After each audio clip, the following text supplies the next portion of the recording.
Bonsoir, bonsoir, bonjour, c'est ED Congo Basango Télévision.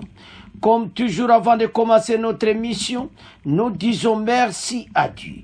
Nous disons merci à nos chers abonnés et téléspectateurs qui nous suivent partout dans le monde et en RDC.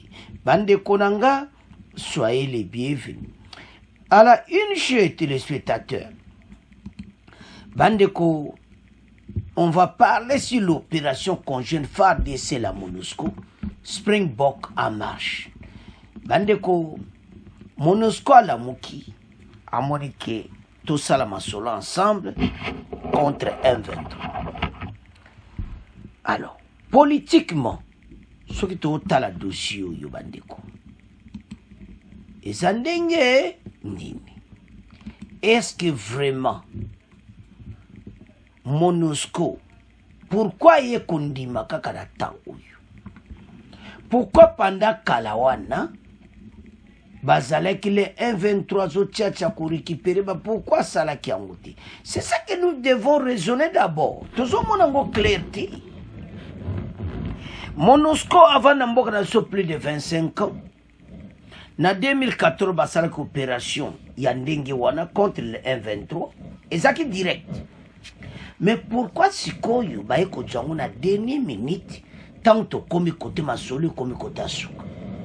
Première question se demande. Est-ce que c'est parce que la SADC arrive? Deuxième point. Est-ce que changement de cœur?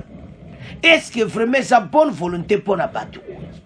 Na zone di mati, na zone mono lokola théâtre. Mais bandeko na dernière minute bandimi pena que oui, en tout cas, bango. Donc, au cas la dernière minute, ba pesi pena message na bango était bako participer na makambo. Alors, ce qui te zota là, ndenge ba du décision wana, surtout comparé na bata wana nyonso liboso, ezo sala mawa. Le commandant de la MONUSCO, Otavio Rodriguez de Miranda, a expliqué que l'objectif principal de cette opération est de protéger les victimes de Goma et de Sake dans un premier temps. Il a été décidé d'établir une ligne défensive solide devant ces deux villes. Pour l'instant, il s'agit d'une opération défensive, mais si des groupes illégaux tentent d'attaquer Sake à Goma, nous passerons d'une position défensive à une opposition offensive avant de recourir à une situation offensive. Et d'autres mesures, y compris politiques, diplomatiques, sont envisagées pour résoudre ces problèmes de manière pacifique. Le FARDC estime que la décision prise par MONUSCO est importante et bien réfléchie. Il considère qu'il est crucial de donner une chance à ces opérations conjointes. Cette annonce intervient après une reprise des affrontements cette semaine entre le M23 RDF et le FARDC dans la région de Kibumba, située à une vingtaine de kilomètres de Goma, dans le territoire de Nyiragongo. Les opérations locales sont signalées que l'armée a riposté à de nouvelles attaques des rebelles qui ont lancé des explosifs contre les positions de FARDC à Kanyamaoru. Il convient de noter que cette annonce intervient au moment où le gouvernement congolais a officiellement exprimé son intention de mettre fin à la mission des forces militaires de la communauté de l'Est, actuellement déployée dans l'Est du pays. Parallèlement, les autorités congolaises souhaitent accélérer le retrait de la MONUSCO. Botala ndenge makambango ekomi. Yango le tosala ba analyse totala. Pourquoi ekomi boui? Il y a quelque chose dans ce pays. Tolana Rodriguez ou Aya MONUSCO bongoto avance. The objective of these operations is to protect Goma and Sake. We decided to, in the first step, to establish a strong defensive line in front of Goma and Sake. It's a defensive approach for this moment. Of course, if some illegal armed group try to attack Sake or Goma, we will change our posture to defensive to offensive one.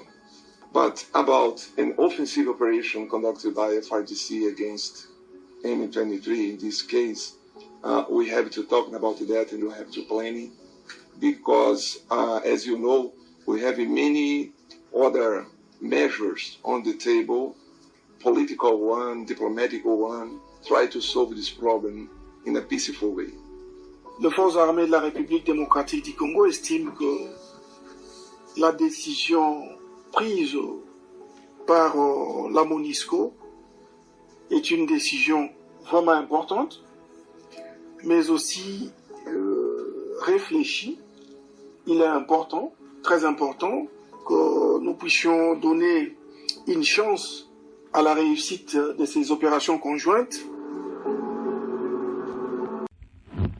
Bandeko tolandi mais ba question ezaka kotunama ebele tango ba question ezotunama ebele bato bayebi pourquoi ba question ezotunama parce que na temps oyo eleki tomonaki bato te bazwa ba décision ya offensive. Mais subitement, message quoi était MONUSCO à côté de biso. Oso se souvenir de Guterres aux États-Unis, les rois na loba que voilà MONUSCO azana ba arme makasi te, moye ba bundea te. Bongo lelo ba jiba arme makasi, ba Congolais bazotala. Siko soki ba arme makasi to monite Rodriguez ndengo utolo ba wana. To mona yango parce que bien le bosso bolwa ki bosana ngote moye ba bundea te. Do so ba Congolais ba comprendre. MONUSCO comme na ba arme makasi. Ou bien ozo bare biso po biso to lobi ke bokindi. Mais boye ba ke bino bo vendre suna EDCT. Gouvernement ozonga simati. Biso to rappeler bino kaka que ceux qui ba kobo bo sala ke boko tela biso. Et ça dans le sens que botika la mboka na biso bo kendi. Alors, bandeko voilà la situation où ils ont les cas pour le moment. Ba bandi pena boulot. Ensemble na FARDC ba patrouille. Donc ce qui kaka bateau yo ba meki ko attaquer FARDC bango ba attaquer bango mbalamo. Donc c'est ça. Mais intense problème c'est ça mingi. Pourquoi ba yo salango na ta oyo? C'est ce Congolais nyoso azo comprendre te ba vana mboka na so tamolai. Na 2012 2013 ba sa opération wana ba bengana ki M23 ba ki Uganda. Mais boye ba ete mbalo biso to sala pona libela. Soki ba koti Uganda to kolanda ba otino Uganda do il faut ko sila na bango. Ba koti na Rwanda to kolanda bango, ti to ko sila na bango. Ba konti ba lobi to lingi li suto yo katena na 2025 M23 mususu bimi. Botika mboka na biso ba Rwanda bokini. Alors ba pesi comme nango Springbok. Donc défensive en marche. Voilà. Alors bana mboka to telema. MONUSCO lobi ke azako bunda penza. Mais après plusieurs années, après des millions de Congolais sont morts, MONUSCO est kolamuka. Et à telema à bunda. Après avoir M23 Kagame armée rwandaise ko boma batuna biso, MONUSCO le loi lamuki. Alors, quelle est votre analyse à ce sujet, bana mboka? Situation sozotala au mona clairement